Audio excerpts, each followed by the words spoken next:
بتوقيت الأرزاق.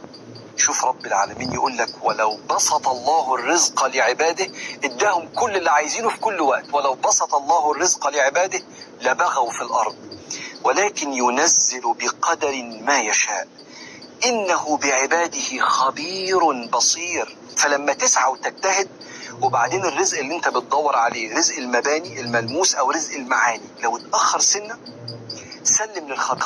السلام عليكم ورحمة الله وبركاته. ازيكم حبايب قلب، عاملين ايه؟ يا رب دايما تكونوا بخير. قبل ما نبدأ في اي حاجة نصلي على الرسول عليه افضل الصلاة والسلام. حط اللايك الجميل بتاعك. النهاردة بقى تالت يوم العيد، كل سنة وانتم طيبين. روتين هيشجعك جدا جدا وحبة نصايح هيخلوا بيتك دايما نظيف من غير ما تكوني حاسة ان انت في توتر كده والدنيا بتجري وراكي وانت بتجري ورا الدنيا. يلا بينا نصلي على الرسول عليه افضل الصلاة والسلام ونشرب فنجان القهوة بتاعنا وناكل معاه حاجة مسكرة كده تدينا طاقة. ولو انت بتعملي دايت زيي ما تعمليش اللي انا بعمله ده.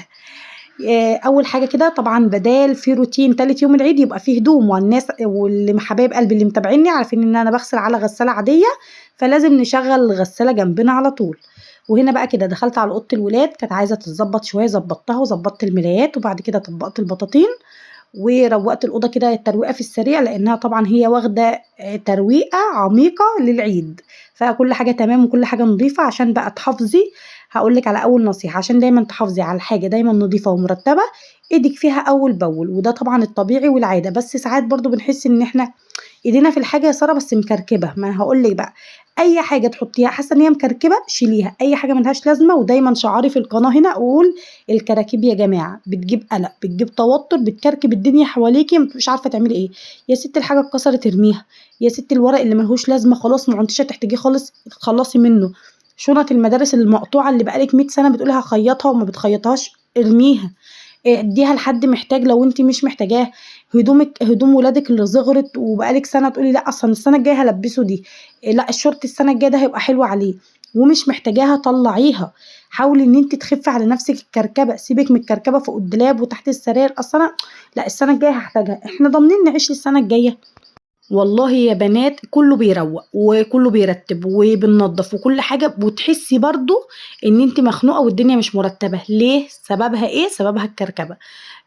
عندك حاجة مقطوعة مش هتخيطيها خلاص ما عادش لها لازمة، تخلصي منها. نضفي، يعني مثلا هنضف النهارده اوضه الولاد، وانا مثلا انا كده خلاص مروقاها، يعني انا مروقاها تروقه العيد، بس غير بقى العيد او غير مناسبه خلاص هخش على اوضه الولاد النهارده انضف. اول حاجه امسح الخشب بتاعها، المع الخشب بتاع السراير بيبقى لمم تراب من الشباك كده، المع الشباك اديله تهوايه، وبعد كده اخش بقى على السراير والحاجه اوضب الدنيا هنا كده.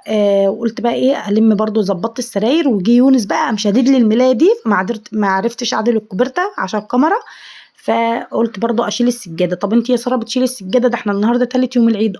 شيلي السجاده، لمي، هتلاقي الولاد منزلين فتافيت اكل وفتافيت حلويات وحاجات من دي، فاديها كنسه ولو مسحه كمان يا عيني على السريع يا تبقى تحفه.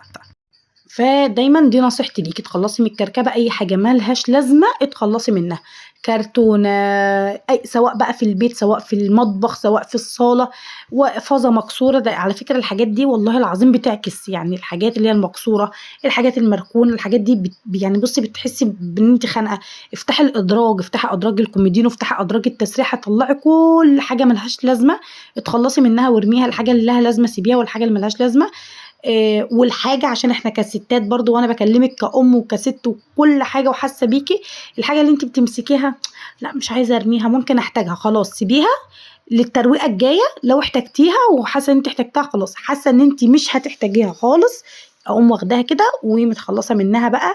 ان كان هي اي حاجة عندك مثلا اي حاجه محسساكي باكتئاب مش عاجباكي، حاولي ان انت تغيري فيها، تغيري في شكلها، تلفي الاوضه، تجيبي مثلا الكوميدون ده الناحيه دي، الترابيزه دي هنا كده، يعني غيري انت، حاولي تجددي كده من نفسك وتغيري في بيتك مهما يكون بيتك بسيط، انت اللي تقدري تخليه جنه طبعا.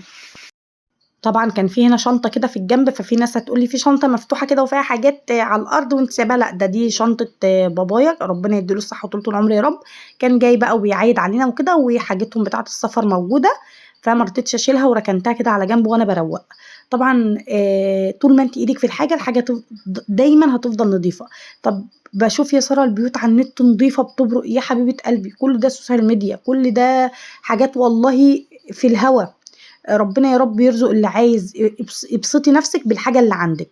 طول ما انتي حاسة ان انا مش هعرف اظبط في البيت، وان انا مش هعرف اخلي البيت شكله حلو علشان اصلا انا ما عنديش الركنية الفلانية، اصلا انا ما عنديش الترابيزة اللي هي عاملة كده، مش عارفة ايه، لا يا حبيبة قلبي، جددي من بيتك بأقل التكلفة. في ناس والله بعرفهم قاعدين على الطوب وبيتهم تخشيه كده سبحان الله في راحة نفسية وفي هدوء كده وفي سكينة. ليه؟ عشان هم راضيين بالحال اللي هم فيه. اهم حاجه الرضا. طول ما انت راضيه باللي ربنا يكتبه لك واللي ربنا حطك فيه، وما تقعديش بقى تحدثي ما بينك وبين نفسك. التحديث ده مش شيطان. لا انا لو كان بيتي كذا، لو كان بيتي زي فلان، لو كان بيتي زي علان، كان هيبقى كنت هقعد، ما كنتش هقعد، ده كنت هخليه. لا، اعملي في بيتك هتلاقيه جنه. والله العظيم بكلمكم جد. هنا بقى تعالوا عايزاكم كده في لقطه. الكفر ده كنت عاملاه عند واحده في العيد الصغير، ربنا يسامحها، مش هقول لها كده، ربنا مش هقول لها غير كده، ربنا يسامحك، واكيد بتسمعيني واكيد شايفاني. ربنا يسامحك على الكفر بتاعك اللي انت عملته لي. هي القماشه كنفسها، القماشه نفسها حلوه، التفصيل نفسه مش كويس خالص، كل حاجه يعني. بص انا غسلته، وهي من يعني شلته من العيد الصغير، غسلته وركنته، داب اللي هو البتاع ده فكك كله، الخيط بتاعه مش احسن حاجه، وحطالي في الجناب خيط اسود وهو اصلا كافيه. بصوا فكيته قدامكم يعني، كنت بصوا المنظر، بصوا بيفك بمنتهى السهوله وهو اصلا مقطع ومتبهدل. فان شاء الله نعدي بس طريقه العيد الكبير دي، وهاخده بقى عند خياط واظبطه. وعايزه اقول لكم بقيه الكوشينات اللي هي الطويله دي كلها متقطعه، في بس الاتنين دول هما اللي سلام، والباقي كله متقطع. فبجد انا مش مسامحاكي على الكفر وعلى سعره، يعني لو قلت لكم سعره والله العظيم هتتصدموا، سعره غالي جدا. فيلا ربنا يسامحك على الكفر اللي انت عملتيه. ونرجع لموضوعنا. يا ساره عايزه اجدد البيت باقل التكلفه. يا حبيبه قلبي عايزه كفر ركنيه، خلينا مثلا بما اننا بنتكلم في حوار الكفر، جددي هاتي بالقسط. يعني مثلا عجبك كفر، مفيش حد بيطلع قسط. يا ساره عجبتني حاجه اونلاين، حاساها ان هي تبقى حلوه، عجبتني مثلا مفرش في المكان الفلاني، حوشي وهاتيه، شيليه من مصروف البيت. ولو عايزانا اقول لك نعمل ميزانيه حلوه وازاي نعرف نحوش منها ونجيب اللي نفسنا فيه، سواء لو بناخد باليوميه او بالشهر او بالاسبوع، واكتبي لي في الكومنتات، وان شاء الله انزل لك فيديوهات حلوه كتير وازاي نعرف ندبر ونوفر مع بعض ونجيب كل اللي نفسنا فيه في البيت. طيب ايه بقى سبب ان انا ما نزلتش اول يوم العيد روتين اول يوم العيد ويوم الوقفه بالليل وكل الكلام ده؟ انا بس ما رضيتش اقول لكم في اول الفيديو علشان انتوا دايما بتاخدوا مني الطاقه الايجابيه، مش عايزه اديكوا اي طاقه سلبيه. بس بجد للاسف الشديد ابن صديقتي وصاحبتي، يعني عايزه اقول لكم والله العظيم زعلت عليه جدا جدا. يوم وقفه عرفه العربيه دست عليه، دست على دماغه يعني وكده. اللهم احفظ ولادنا جميعا يا رب. فكان المنظر وحش طبعا، كلنا جرينا على الصوت، فلقينا العربية دايسة عليه مكانه. وطبعا بقى عايزة اقول لكم منظر مامته وسته وباباه، ربنا يصبرهم يا رب، يا رب يكتب على قلبهم الصبر والسلوان، ويصبر قلب مامته وباباه وكل من شافه يا رب. هي جارتي هنا جنبي جنب البيت يعني، وعشان كده ما نزلتش اي حاجة للعيد او كده. يا رب يرحمه يا رب. وهو طفل طبعا مع الابرار، هو طفل كان يعني يوم وقفة عرفة كان رايح يزور المقابر مع سته وكده. فقبل ما يمشوا فالعربية عملته قدام البيت، يعني العربية عملته قدام بيتهم على طول. فيا رب يصبر قلبه يا رب، يصبر قلب مامته وباباه يا رب. فده السبب ان انا ما نزلتش اي حاجه على القناه، وما نزلتش اي روتين او اي كده. فقلت بقى ايه، انزل معاكم اللي هو تالت يوم العيد وكده. طيب ايه تاني عايزه اقول لك برضو، لو نفسك في اي حاجه حوشي وهاتيها عادي. والله انا بالنسبه لي ما عنديش مشكله لو هجيب الحاجه مثلا في خلال 6 شهور سنه. ربنا ييسر الحال وجبتها بعد شهر المناسبة ماشي. تعالي مثلا في قبل أي عيد، قبل أي مناسبة نفسك تجيبي حاجة، يعني مثلا ادفعي حقها لصاحبة الحاجة دي مثلا حاجة في حاجة، وبعد كده هاتيها. لو انت مثلا ما بتحبيش الأقساط، ما بتحبيش الديون، خايفة مثلا تيجي في يوم ما تقدريش تسدي مصروف البيت يأثر، ارمي على مثلا صاحبة الحاجة دي أي حاجة نفسك تجيبيها، فازة للبيت، سجادة، حافظة، كل الكلام ده. طبعا انا بتكلم للستات اللي زيي ولاي ام طبعا عندها اطفال وبيت ومسؤوليه، فبتوفر اي حاجه على حساب نفسها طبعا. فانتي حاولي بقى انتي تجيبي كده حاجه في حاجه وتجددي في بيتك.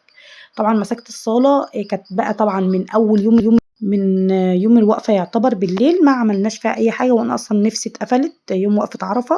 عايزة أقول لكم إن أنا فرشت البيت تاني يوم الصبح عشان بس كده نعرف نقعد، بس أنا أصلًا كنت مروّقاه وكنت ماسحاه وكل حاجة خلاص كانت تمام. هو اتوفى يوم وقفة عرفة الساعة 17:00 المغرب، فخلاص كنا بقى بنجهّز للفطار وكده. حسيت بقى إن لأ السجادة عايزة تتشال والصالة فيها تراب، طبعًا قعدتنا والناس اللي جات عيّدت علينا وكل الكلام ده، قعدتنا وفطارنا وسهرتنا وكل حاجة في الصالة، فطبعًا لازم إيدينا نكون في المكان اللي بنقعد فيه. وهنا كده كنت خلّصت الصالة، بصوا ما شاء الله كانت تحفة. برضه جبنا برضه من تحت الركنية، بس الكاميرا ما صوّرتش ووضّبنا الحتة، وعملت أوضة الولاد، والأوضة بتاعتي طبعًا كنت عاملاها أول بأول. وزهقنا بقى من الطبيخ وكده، فاعمل إيه، قُلت أعمل محشي. خلاص الكوسة كان التلج هياكلها في التلاجة، مع إني كنت جايباها يوم قبل الوقفة بيوم، اللي هو يوم الاتنين. فقُلت بقى أقوّرهم كده، وعندي شوية ورق عنب طلّعتهم، وبرضه من اللي سهِّل عليَّ كان عندي تسبيكة في الفريزر، يا دوبك بس طلّعتها فكِّت.